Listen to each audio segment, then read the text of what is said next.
எரியவில்லையா? அப்படியானால் கொழுந்து விட்டு எரிய பண்ணுகிற ஆவியானவர். It Burns. இன்னைக்கு அந்த பாரம், அந்த தாகம், அந்த உணர்வை ஆவியானவரே கொடுக்கிறார். இன்னைக்கு நிறைய பேருக்கு அந்த உணர்வே இல்லை, அந்த தாகமே இல்லை, அந்த வாஞ்சே இல்லை. முக்கியமான காரணம் ஆவியானவர் இல்லை. ஆவியானவர் இருப்பாரானால் it makes a man burns. அவனை எரிய விடுவார், பிரகாசிக்க விடுவார். இன்றைக்கு தேவனால் பயன்படுத்தப்படுகிற அநேகர் ஆவியானுடைய இந்த ஆவிக்குள் இருக்கிறனால்தான் burning for God.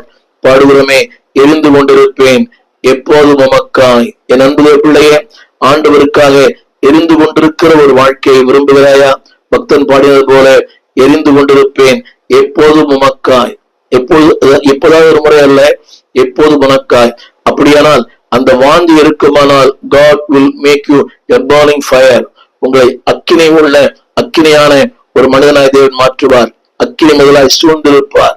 சத்துருக்களும் போராட்டங்களும் சிங்கங்களும் ஓநாய்களும் உங்களை அணுக முடியாது என்றால் ஆவியானவர் உங்களை சுற்றி அனலாய் இருக்கிறார். இரண்டா சொல்ல விரும்புகிறேன், அவர் யார் என்று சொன்னால் உங்களை தூய்மையாக்குகிற ஆவியானவர். திரும்ப சொல்லுகிறேன், எந்த மனுஷனும் தன்னைத்தானே தூய்மையாக்கி கொள்ள முடியாது. அன்பார்களே, தூய்மையாக்குற ஒரே ஒருவர் ஆவியானவர், சத்தியம். இரண்டுதான் ஒரு மனிதனை தூய்மையாக்கும். இன்றைக்கு தூய்மை என்று சொல்லுகிறார்கள். ஆனால் தூய்மை என்பது உடையில அல்ல.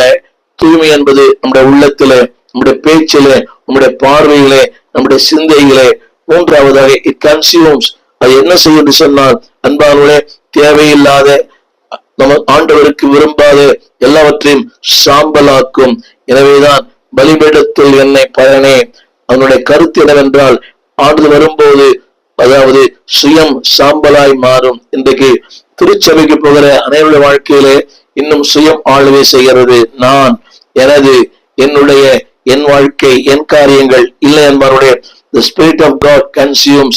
உண்மையாக ஒரு மீட்கப்பட்ட மனிதனுடைய வாழ்க்கையில தேவன் சுயத்தை சாம்பலாக்குவார். இன்னைக்கு எல்லாருக்குள்ளேயுமே அந்த சுயம் ஆட்டி படைக்கிறது. அந்த அந்த ஐ என்ற வார்த்தை ஆங்கிலத்துல it stand for like this. அதாவது தலைநிமிர்ந்து இருக்கிறது. அதை விடல கிரைஸ்ட் சி. அது என்ன சொல்கிற சொன்னால், நான் ஒன்றுமில்லை, வளைந்து கொடுக்கிறது.